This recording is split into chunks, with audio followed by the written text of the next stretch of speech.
Hi guys! It would of course been utterly illegal for me not to start this video in that particular fashion because I'm here to tell you a few things about the component 2 topic, media in the online age, and apologies to all those hoping for a video on Alfie Dey's and Desimag because I'm here to talk about Alfie Dey's other half, Zoella and Attitude magazine. Now, if the Daily Mail ever do get wind of the fact that these days you can get an A-level for studying Zoella, there is going to be some outrage steaming from the pages. But I think it is actually quite worthwhile to think, why is Zoella on the specification for an A-level in media studies? Because some of the things that we have to think about to answer that question will give us some guidance as to some of the things that you will probably be writing in your actual exam.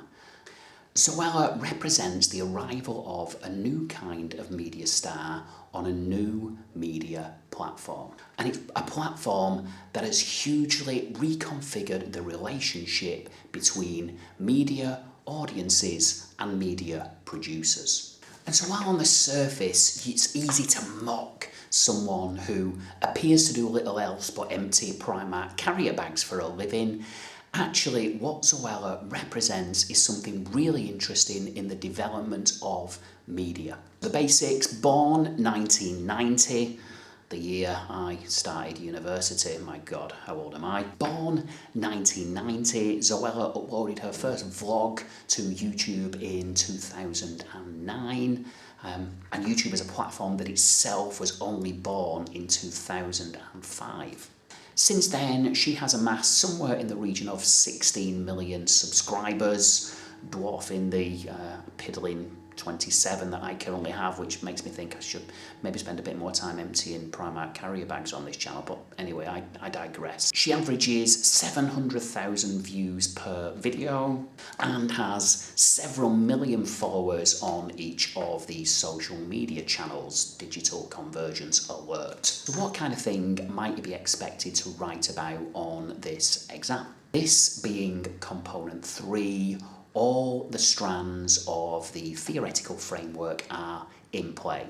That means representation, audiences, industries, media language, and all relevant contexts. So I'm going to talk about a small number of specific Zoella videos. I suggest that you do the same when you're preparing for this exam. I think this will help prevent you talking in really vague, generalised terms about the kind of content that Zoella makes, and it should help you sharpen the analytical focus that I think will be essential to doing well on this paper. The first video I'm going to look at is from June 2017. It's a Q&A video called, I'm going to have to look at my notes here, The Teenage Years, Friendships, Bodies, Hormones and Periods. I'm a specialist in at least one of those. It's a Q&A, so Zoella is responding directly to questions that have been tweeted in or suggested on Instagram or have been sort of left in the seething hotbed of vitriol, or actually niceness, when it comes to Zoella's comment section on YouTube, which more often than not is surprisingly nice and supportive and not like, you know, the horror shows that you get underneath other YouTube videos. So first, something about the visual style of the video. Remember that if you're going to write well about Zoella, you're going to need to maintain a properly analytical style and focus. That means trying to use as much terminology as you possibly can.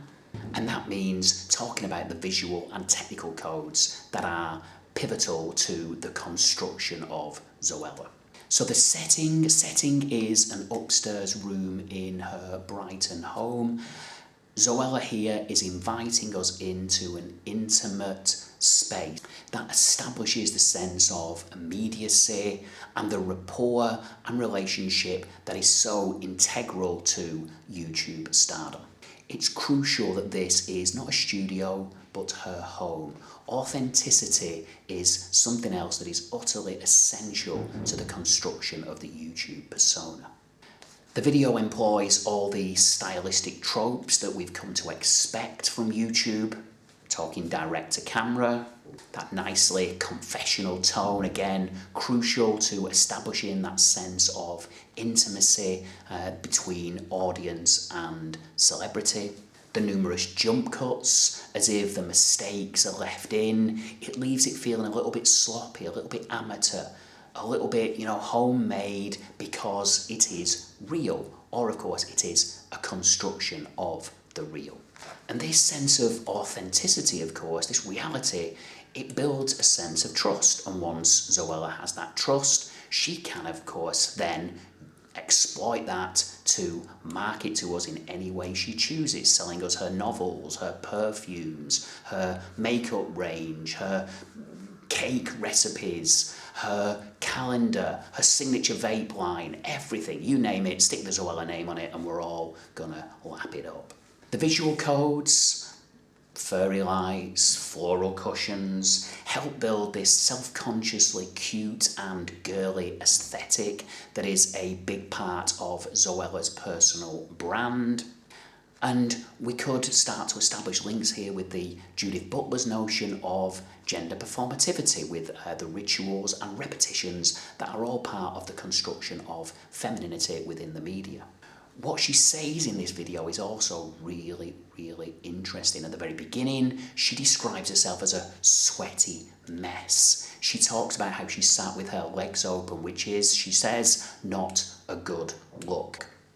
And again, it's all about the sense of constructing a flawed, real, relatable human being for her audience. She mentions that she can hear seagulls in the distance because she's at the top of the house, and this leads into a reminiscence about the flat she used to occupy on Brighton seafront, and she asks, who can remember that? Again, it's about that recognition of the community of Zoella fans who've been with her throughout this journey, to put it in inverted commas, as we like to, as YouTubers would like to call this thing. That sense of a community, that sense of a shared history and relationship between audience and star. And on a similar theme, she mentions at the start of the video that, and I'm quoting again here, you guys like my more chilled Q&A videos. Now, is she building this from, is she basing this on the minds of analytics and data that YouTube provides to its creators? Or is she basing this on suggestions and comments left on social media platforms? Either way, what she is doing is directly responding to the wishes of her audience. And she's doing this in another way, of course. This is a Q&A. You suggested the questions. You asked the questions that she wants, that you want answers to. Questions like, and again I'm going to refer to my notes here, did you ever question your body and feel insecure? It's a no from me, it's a yes from Zoella. What were some of your favourite things to do with your friends in high school? It's a I didn't have any friends in high school from me. It's something quite different from Zoella. So these are the kind of questions that people are asking, and what of course you should immediately be thinking here is about Henry Jenkins. It's a perfect example of what Henry Jenkins says about the audience becoming active participants in the construction and circulation of textual meanings, as well as the social dimension of this participatory culture. A second video that I've looked at is the June 2018 Summer Primark haul, huge Summer Primark haul. And the haul video, of course, is, sadly not, videos about Stuart Hall, but one of the staple formats of the YouTube universe. Hesmonhauge, of course, makes reference to how formats help create success, that audiences like to return to forms, to genres that they are familiar with. And YouTube is no different to that. It's altogether telling that the shop that she is hauling from is Primark rather than Prada, with its £8 handbags and its £2.50 earrings. It's a shop that is far more likely to be within the budget realms of her target audience. Another key format is the beauty tutorial, which allows us to give another shout out to gender performativity and Judith Butler and repetitions and rituals. Yet another is the collaboration video, plenty of these with her fellow star of the EDUQAS specification, Alfie Days, and the joke here about Days and Confused, which I'm trying to work in, but might end up left on the cutting room floor. It's all part of the commodification of lifestyle that is central to Zoella's appeal and that allows her, as I mentioned before, all those opportunities for monetization. You know, the cupcakes, the pug, the cuteness, the furry lights for miles and miles to the crack of doom. In recent months, Zoella has actually slowed down her vlogging and only seems to upload to YouTube about once a month. There's perhaps a recognition here that the platform is changing and that she herself is growing older, perhaps older than her original target audience. She seems now to save most of her work for Instagram, which I think is far more popular with influencers and is a place that is seen as being far more able to monetize through marketing opportunities for makeup and beauty products, etc. And so we study Zoella alongside Attitude magazine. So a quick run through of the basics. First published in 1994. The 90s. It was great then, everything was going so well. You really should have been there. Published by independent publisher Stream Publishing Limited. It targets an audience of gay males, affluent, ABC1, likely to fall into the psychographic category of reformers and aspirers, likely to be aged 25 plus, extending all the way up to 55, say. Circulation of roughly 50,000 copies of the magazine per month. Now you might be thinking, surely there's a section for magazines already. We're doing The Big Issue, or we're doing Hook, or we're doing Women's Realm, or we're doing Vogue.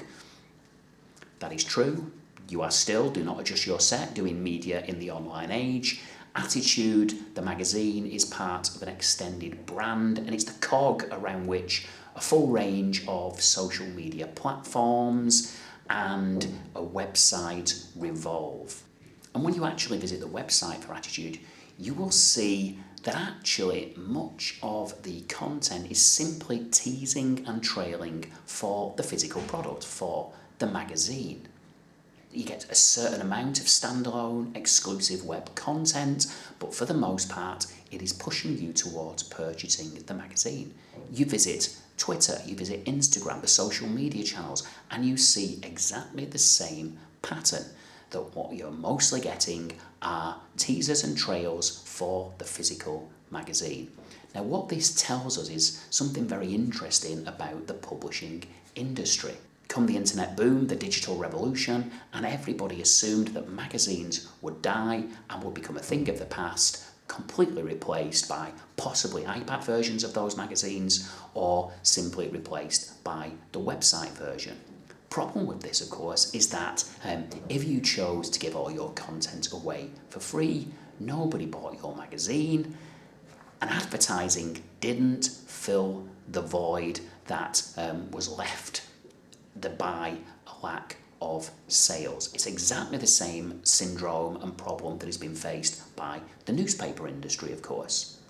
So what you see on the website is quite a lot of clickbaity advertising, not that many premium brands, so the same kind of premium brands you might expect in the magazine. It's kind of like they built a really brand spanking new gleaming shopping centre and no shops decided to come, so it's just got a few tatty clothes outlets and a vape shop selling perhaps Zoella's signature vape line. So the internet hasn't really proved to be the pot of gold for commercial media companies. Similarly, the social media is a little bit dead. There's not this sense of a vibrant community swirling around the social media platforms that you might expect and that you might have hoped for. But what we do have is a media brand that caters for a very niche, specialised audience and offers a representation of a group that have historically been marginalised by the mainstream media. To a great extent, it commodifies that lifestyle. It's a lifestyle built around celebrity and entertainment, about designer clothes and gadgets, spa weekends at nice hotels, hopping on Eurostar to explore different European cities, and cruising, no, not like that, along deserted mountain roads in your McLaren Spider 720S. You know, so far, so very GQ or Top Gear or any magazine targeting men, not one exclusively targeting a gay audience. The representations of masculinity within the pages of the magazine and on the website are both varied and oddly similar. They're varied in the sense that we're offered a brand of homosexuality that is, as you'd hope and expect in this day and age, utterly normalised.